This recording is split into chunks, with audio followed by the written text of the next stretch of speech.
All right, well, hello Wait, to wait, wait. everyone. Welcome back. Oh, now we're good. All right, hello to everyone. Welcome back to Admitted, Advice on College Admissions and Testing. I'm very excited about our panel discussion surrounding the interpretation of scores on the digital SAT or the DSAT, and the discussions we might be having with families and students about what do these scores even mean. But before we get into that, let me introduce you to our panel from our test prep pros. We have Jessica from Tutor Doctor of North Jersey. We have Byron from Tutor Doctor of Albuquerque. We have Chris from Tutor Doctor of San Diego. And then I'm your host, Jeff Day from Tutor Doctor of Morris County, New Jersey. So thanks for joining today. And we'll get started. Far too often, when students take the SAT, whether the traditional pencil and paper of the old or the new DSAT format, the focus is solely on the final test score. Although incredibly important, the final test score that is submitted to colleges and universities is just a small piece of what goes into the preparation of the test.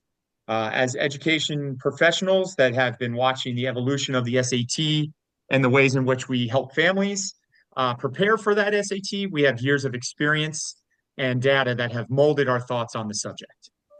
So let us take time today to organize our discussion into three kind of steps. There's a lot of data, right? So we'll talk about data. What do we do with it, and how can we interpret it? Then, what information do we gain from that data, and what discussions can be had using that information? We know, and then finally putting all what we know, and then finally putting everything together from the data and the information into something actionable. So, i.e., a plan of attack using that actionable data and in our discussions with parents. So let's start with the new DSAT score report, right? There's a ton of data in there. So how can we help decode those numbers and aid in the planning of our next move with the families and the students? So essentially, test scores, they're meaningless unless we have a plan. So first question, right? And Jess, I'm going to go to you with this as our female on and ladies first. So, Jess, what does it even mean that the new DSAT is an adaptive test? Parents should understand it isn't the same test that they took back when they were in high school. So, what does that even mean for us? Yeah, thanks, Jeff. Hi, everyone. This is a really, really important question because it's one of the biggest changes on the SAT. And parents and students sometimes don't even know what it means. What it means is the better you do, the harder it gets. So typically, the SAT right now has two sections: reading, writing, math. So, depending on in the first 20 so questions, depending on the percentage that the student gets right, the test automatically moves them into an easy section or a harder module. They're calling them modules. So, and that's what adaptive really means. It means, and similar to some of I think the LSAT, the MCAT, a lot of these very advanced tests are also adaptive. It means that they get the questions get harder as they do better. And that leads to a lot of questions that parents have about the scoring as well. And to be honest with you, it's an algorithm, and maybe Chris or Byron understands better how that works. But a lot of parents say, okay, well, if they are moved into the harder module and they're actually doing more rigorous problems, how do they score that? That's a question, and it's part of the algorithm of how they've created this adaptive test. But that's what adaptive means. Yeah, great. Thank you, Jessica. It kind of leads to a follow-up question for Byron and Chris. So real quick, how do we interpret and read those initial results, both from reading and writing standpoint, the evidence-based reading and writing, and then the math versus the total. So Chris and Byron, to the two of you, what do you think and how do you go about interpreting those initial results when you see them? Well, initially, and I'll let Chris speak to this after me here, but uh, the score is relative to the goal, right? So, I mean, a 1300 doesn't mean the same to everybody. It really depends on what that goal is for that student. So we want to have good data. We want to have that score. We want to be able to know what it means in terms of where we're going with that. So I think that would be the most important thing that we would want to look at. And at some point, uh, what I'm looking for, super scores come into play here too. And we can talk more about that another time. But Chris, do you want to add to this? Yeah, thank you, Byron. In fact, it's sometimes interesting. One of the first questions I'll receive from someone who I know has listened to the court of public opinion but hasn't really done a lot of research into it is the very first question. Oh, I no. have I have Chris glitching. How many So, perfect Oh, scores has your company? It's usually involved with the student knowing what their score goal is, as Byron just said. What goal do you need to get into your target colleges and your stretch or reach colleges? So number one, start with that goal. Also, one thing Jessica mentioned the adaptability, the adaptive nature of the test. That's very important to understand. With the SAT, it's what's called modularly adaptive. So it's really just from module one to module two. Within the module itself, you're not served up increasingly difficult or changing. It's just how well you do on module one for the math and for the English that says which module you'll get into in the end. And I wanted to point out quickly there's a lot of questions that we get about that is how do we game the first module so we get into the second one? It's really the three key things, the subject matter, the test taking skills, and one's understanding on pacing and timing that apply to the entire test, not just module one. So that's why it's important to have that upper level goal and the understanding of really how the test operates. great, great. No, I love that. So speaking of some of the tests and kind of getting into a little bit more, practice tests are really critical to place the student in the new environment that they're testing in, which is essentially to get them comfortable. And I think as test prep services, we see a lot of parents come in and they're asking us questions about the digital SAT, and oftentimes the parents are the ones that are uncomfortable because they've never had to do it, where kids are used to being online. However, taking a critical test like the DSAT online now is still very intimidating to some of these students. So when it comes to practice tests, traditionally you could get the results of the test taken, and you can see where the student was strong or had room for opportunity. We used to be able to do that. That doesn't happen anymore. So, question to the group: how do we use the new practice tests, no matter what platform you're on? But how do we use the new practice tests to gain insights to some of the strengths and opportunities of the students that we are preparing for that DSAT? So, back out to the group. Well, I'd start off by saying that practice tests are very, very important, in the progression of a student. I mean, everybody or most of us, when we're taking a standardized test, there's lots of pressure and there's room for lots of anxiety to creep in and affect those outcomes. So what we're trying to do when we're giving the students those practice tests, and we encourage them, if they're going to be a part of a test prep plan, that they have that experience, gosh, every 3 or 4 weeks at least, right? So we want them to get familiar with and comfortable with what it is to take a standardized test. Now, it's not perfect, but it is creating enough of that similarities and likenesses to a live standard test that they can build their comfort level.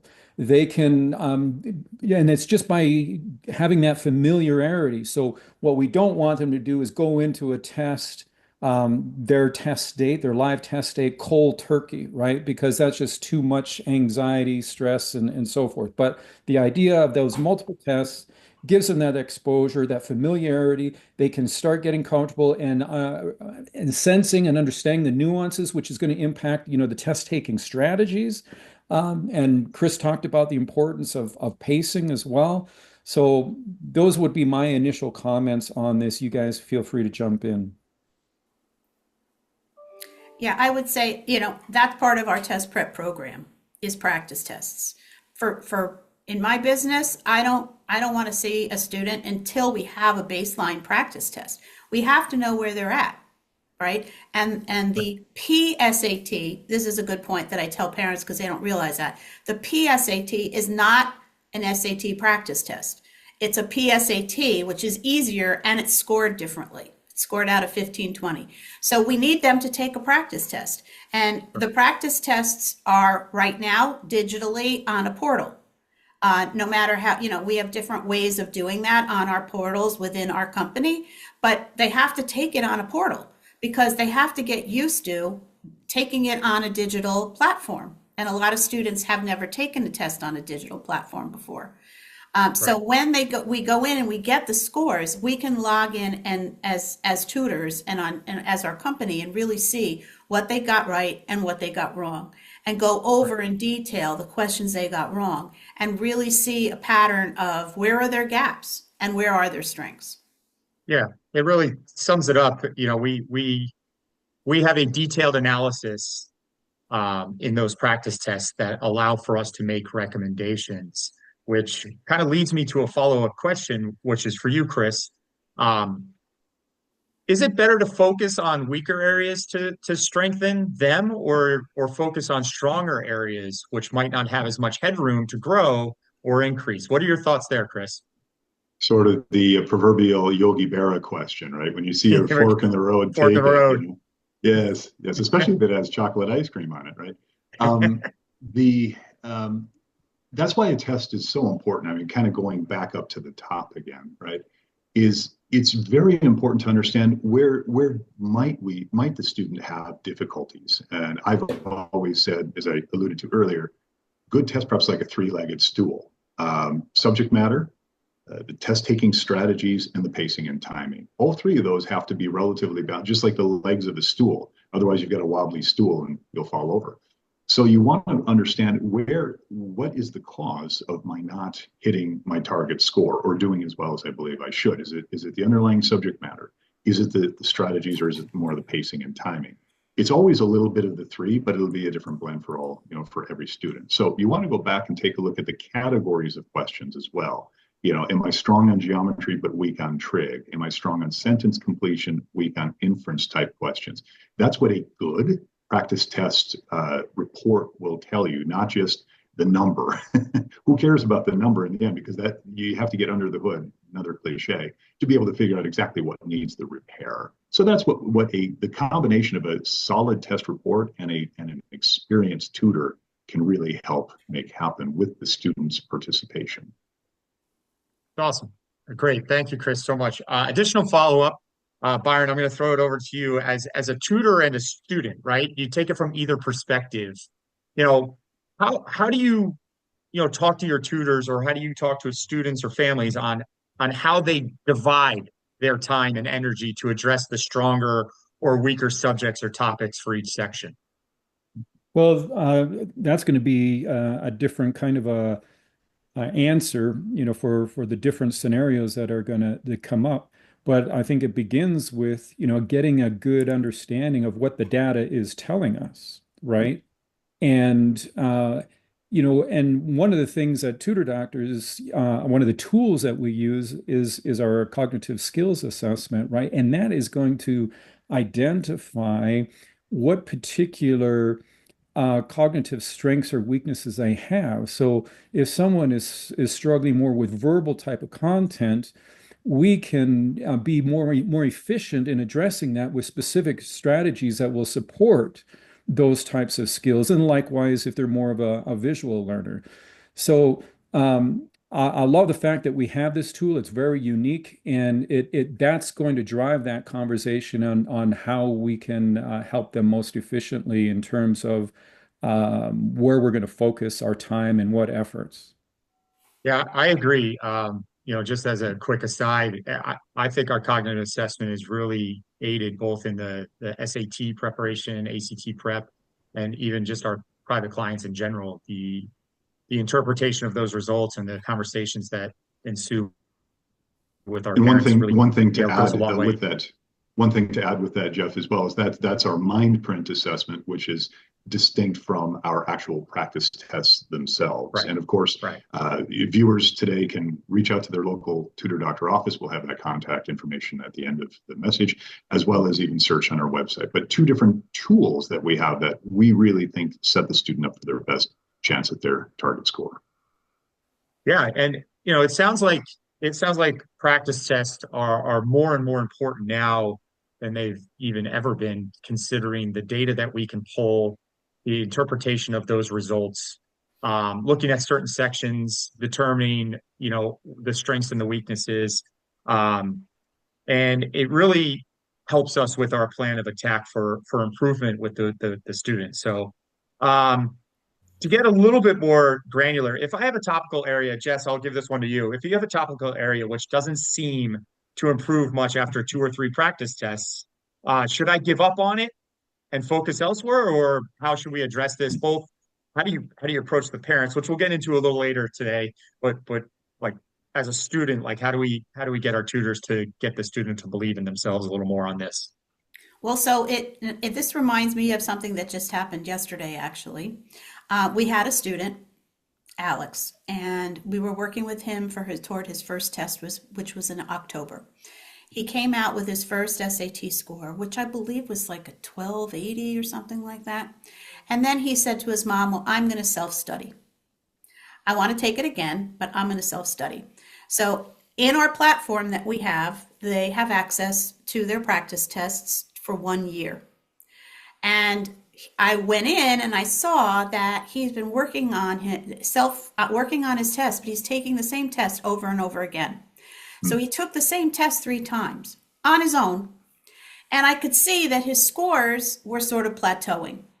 This is without a tutor. So I reached out to his mom and I said, "Mom, I see that Alex is working hard. I give him a lot of credit for that, but he's plateauing. He's kind of at a point where if he only got 1 or 2 or 3 or more questions correct, he could get himself up into the 1400s, because he was at averaging out like a 1350, 1380. I said he could get himself, but he needs help. He needs help to really identify which questions is he still getting wrong. Because even if he answers a couple more correct, that'll bring him up. But he's not able to do that independently." And the mom said, Right. "Thank you so much for sharing that with me. I had no idea," because she didn't know. Let me talk to him and see if, even if we do a couple more sessions to really hone in and identify what's going on and which questions is he missing. That is so important. And Yeah. that's what we can do. The Yeah, I, purpose and advantage of having a tutor with a tutoring program that's been custom designed for you is to Exactly. help you to move beyond what you yourself are individually capable of. That's why we do what we do. Exactly. And I said to mom, he's working hard. We can see that. And I understand that he wants to do it on his own, but he's there. We can get him a little bit higher. And I know he wants to get up into that 1400s. Yep. And, right. and he is working. He can work smarter with a tutor, and really hone in and identify. And if Yeah. I can jump in real quickly, that's very true. Address the elephant in the room, or the elephant on the internet, right? AI, right? AI is not a great test prep tool in and of itself, just because the ACT and the SIT share the letter A. That's really about the only similarity. You really need to have that external coach who's observing, who's monitoring, who's managing what is going on and providing insights. Just like nobody's going to go out and become a world-class golfer watching YouTube videos, or something of that nature, right? You need to have that external coach, and that's really the other element that we bring into it. Jessica talked about that, so did Byron. It's really important to not only have the tests, not only have a curriculum, but to have that proper coaching. And the SAT and the ACT are far different than most tests that kids will be taking in school today, and they almost serve as a capstone of a student's education up to now. And it's really a key factor in college admissions and merit-based scholarships. So it's super important that people treat it as important as it really is. And we can't really overemphasize that.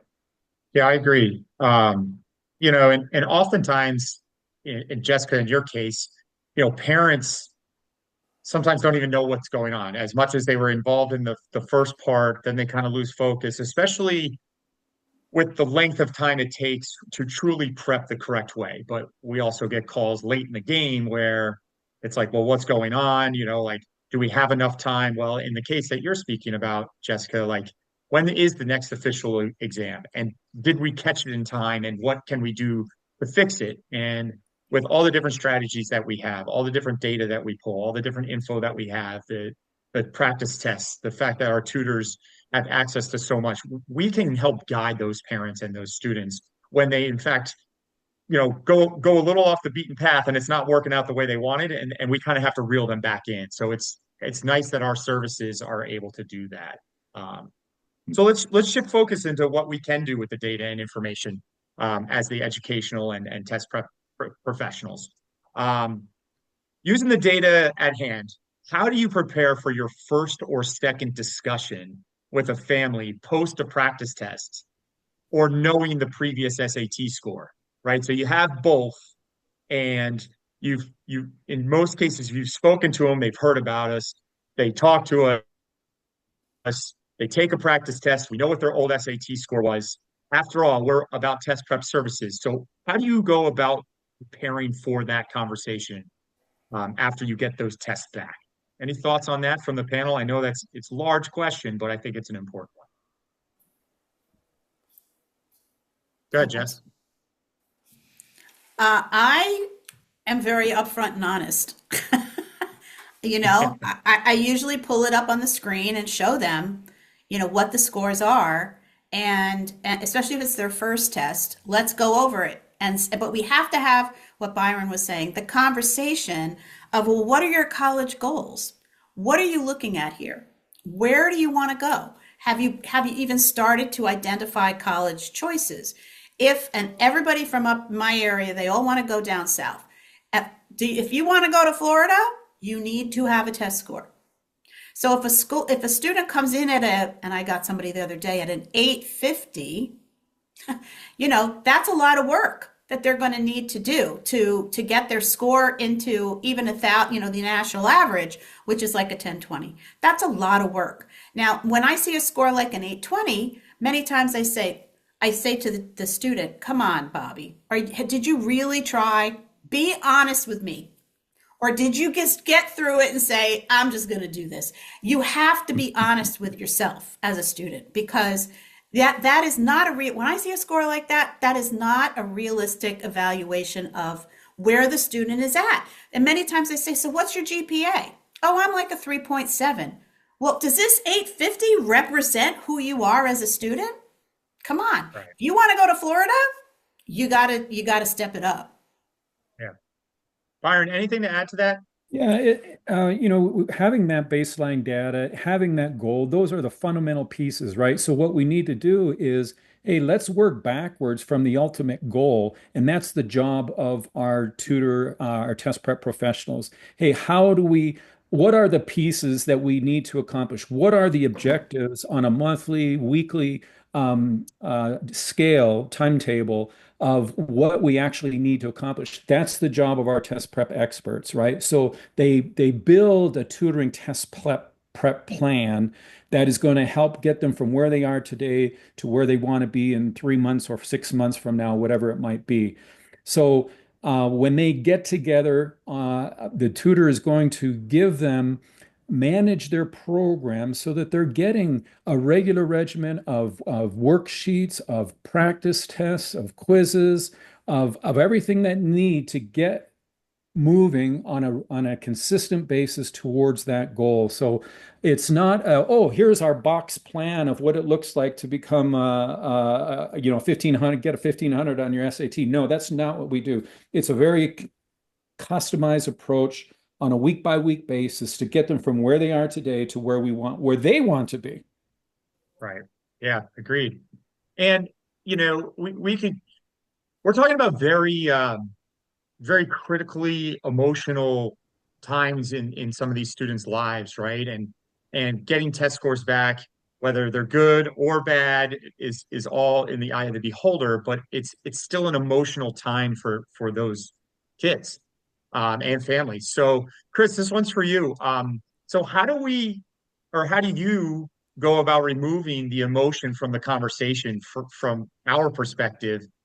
Because removing emotion is necessary because from our standpoint, because they're so emotional and invested in their own family and students and kids. And so how do you go about that? I think it's really critical that we take that very seriously. Well, I very much appreciate that question. I have three kids of my own that have gone through SAT, and so yeah, we saw a lot of that. I think the operative word, not just for my kids but everyone else's, is probably more reduce than remove, more than just semantics. It really is a situation of going back to that plan. Over and over, we've tried to emphasize plan, right, at the outset of this discussion and all the way through. So when things are going great, hey, don't veer from the plan. Otherwise, we get overly complacent. If things aren't going well, then we just abandon the plan. No, we stay on plan. Trust your tutor, trust your tutor doctor.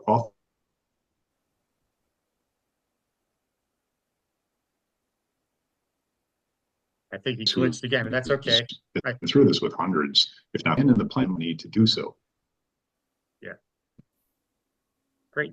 Yeah, Um, and if you can hear me, okay. yeah, we got you. Yeah, all set. I was going to mention timing, the schedule, summer. One way to reduce or remove the anxiety is find the best time to do your test Right. preparation. And many parents have found that summer after the 10th grade is the best time to do it because you don't have most students don't have any other demands. It's a little tougher during the school year, but if you've already finished the 10th grade and you finished the grade level math and English reasonably strong, then time is not on your side. You want to start that preparation as soon as you possibly can, working around extracurriculars and everything else. So that's the other key way to remove or reduce the amount of stress involved with test preparation. Yes, any thoughts on your end? Yeah, the one of the questions to do it over to have test prep over the summer as a rising junior is what math class, what level of math have you taken already? You know, if the student has not taken Algebra 2, they're not ready. So that's a key determining factor that I speak to a lot of the parents about is that if you're rising juniors going into pre-calc, you're ready. If you're Right. not, you're not ready. You're not ready in the summer before junior year. So, let's make a plan. Let's plan it out based on their junior year and when does it make a lot of sense to start? So you have those kids lined up for maybe you start right around winter break for a spring test.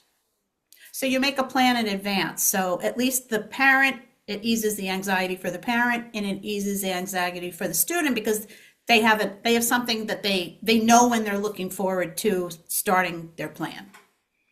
Yeah, that's a great call, and I want to be conscious for the timing for our viewers. Um, so talking about plans, let's just jump into that a little bit. So switching gears to the final piece of the puzzle, right? We have data. We interpret that data. We have gathered all types of information, additional information, things we've observed, conversations we've had.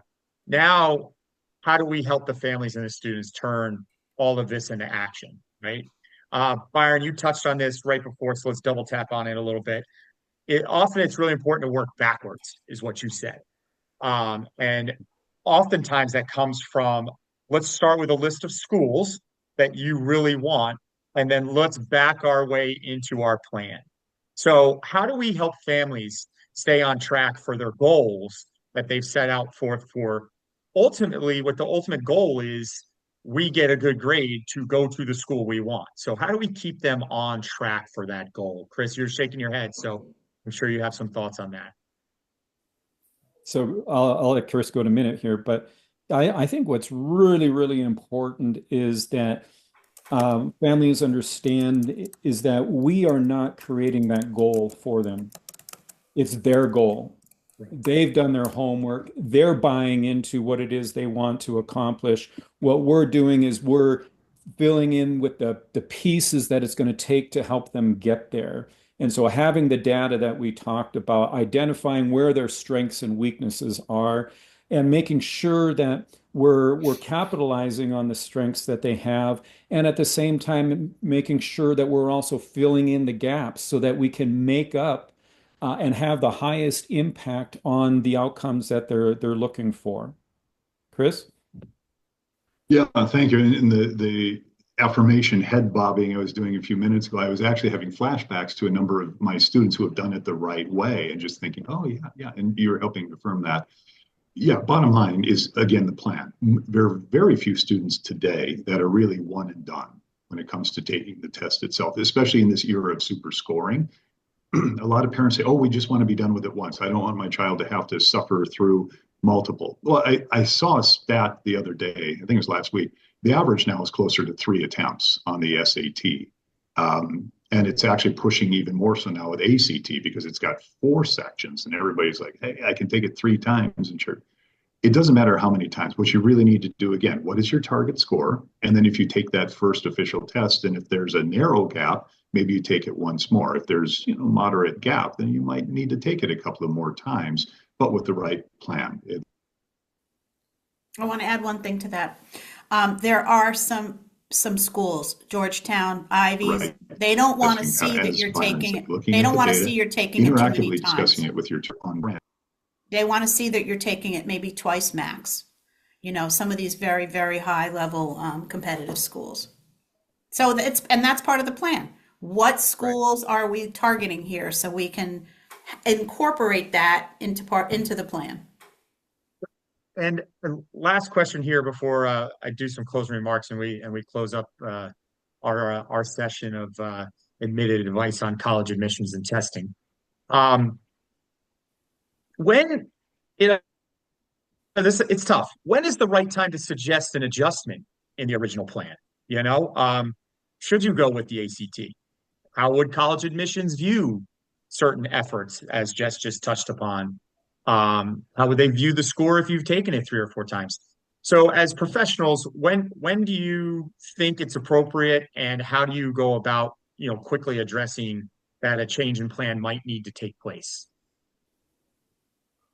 Byron, you want to go? Well, Might be a whole session yeah, there's a on there's this. a lot of there's That's you a just big raised a lot conversation. of issues right there. There's so many things there, right? I mean, personally, when it comes to, taking a test multiple times or taking the SAT and the ACT, those are all kinds are the questions that we're asking in the initial consultation Initially. when we're educating the client about what the consequences of those choices are, right? So that becomes a part of the plan. So if you have a good test prep program, they're going to be having those types of conversations with you. That's not going to happen in a box store solution. It just will not Perfect. happen, right? So, Exactly. that's the way I would start off by answering that question. And I mean, generally speaking, however, I would not discourage somebody from taking the test multiple times because there's definite advantages to doing it. But it's not a blanket answer because Right. there are particular situations where that might not be the ideal thing to do. So it's the conversation you want to have with a test prep professional that will help you think about the things you haven't thought of, help you ask the questions that you haven't considered before so that you can come up with the right answers and the right plan to get to the goal that you want. Exactly. And quickly regarding score reports, that's why many times we recommend the student take an SAT, take an ACT, both practice tests Practice. at the beginning. So we can take a look at, are there, what patterns do we see that are similar and different? Also, just what's the feel of the test, especially since the tests are changing, which is the topic of another video that is on our channel. Please view it. As these tests are changing, the feel is becoming different. So it really is important for students to take an SAT, take an ACT. We compare them and then we can make our best recommendation of which one test to follow. And then we do see some students who at the end they feel they've topped out or the parent will push them, well, hey, try the other one. We don't want them, stopping midway and then moving to the other test. That is terrible advice and it is out there. So we recommend pick one, take it to the duration, and then reassess options at the end. That. All right. Well, great. Thanks, everybody. So thanks to our panelists for sharing your insights today and to all the important discussions on the digital SAT and score interpretation. As we've explored, understanding DSAT results goes far beyond just a final score. It's about using that data to create a meaningful and strategic plan one that helps students maximize their strengths, addresses the areas for growth, and ultimately they're more comfortable in their test taking abilities. So the shift to an adaptive digital format has changed how we prepare, how we analyze results, and how we guide families through this journey. But one thing remains the same, that preparation does matter. Thoughtful practice, informed strategy, and clear communication with students and families are the key to navigating the new landscape and doing it successfully. As educational professionals, guys, our role is to not just help students earn a strong score, but to equip them with the skills and strategies that will serve them well beyond that. So again, thank you all for being a part of today's discussion. Let's keep pushing forward to help these students achieve their goals. So much And Jeff, appreciated, what's coming everyone. up in March that everyone can look forward to? I think, Chris, you know that better than I do, or you guys knew that better than I do. Yeah, Final Right. Four Forget. basketball. Oh, Besides Jessica mentioned basketball. test prep. Yes, we Oh, will the be test back prep. here once again with another installment of our. We are Yeah. going to do a live on March 12th at 11 Oh, that's it. a.m. Your high school roadmap, Topics, summer and test prep, and the we will four-year put it in the planning calendar. made simple. So tune in. Oh, yes. Awesome. See you Thanks, later. everybody. And if they have questions, call your local tutor doctor office. You can reach us at tutordoctor.com or 1-800-488-8677. Perfect. Bye, everyone. Thank you. Bye-bye.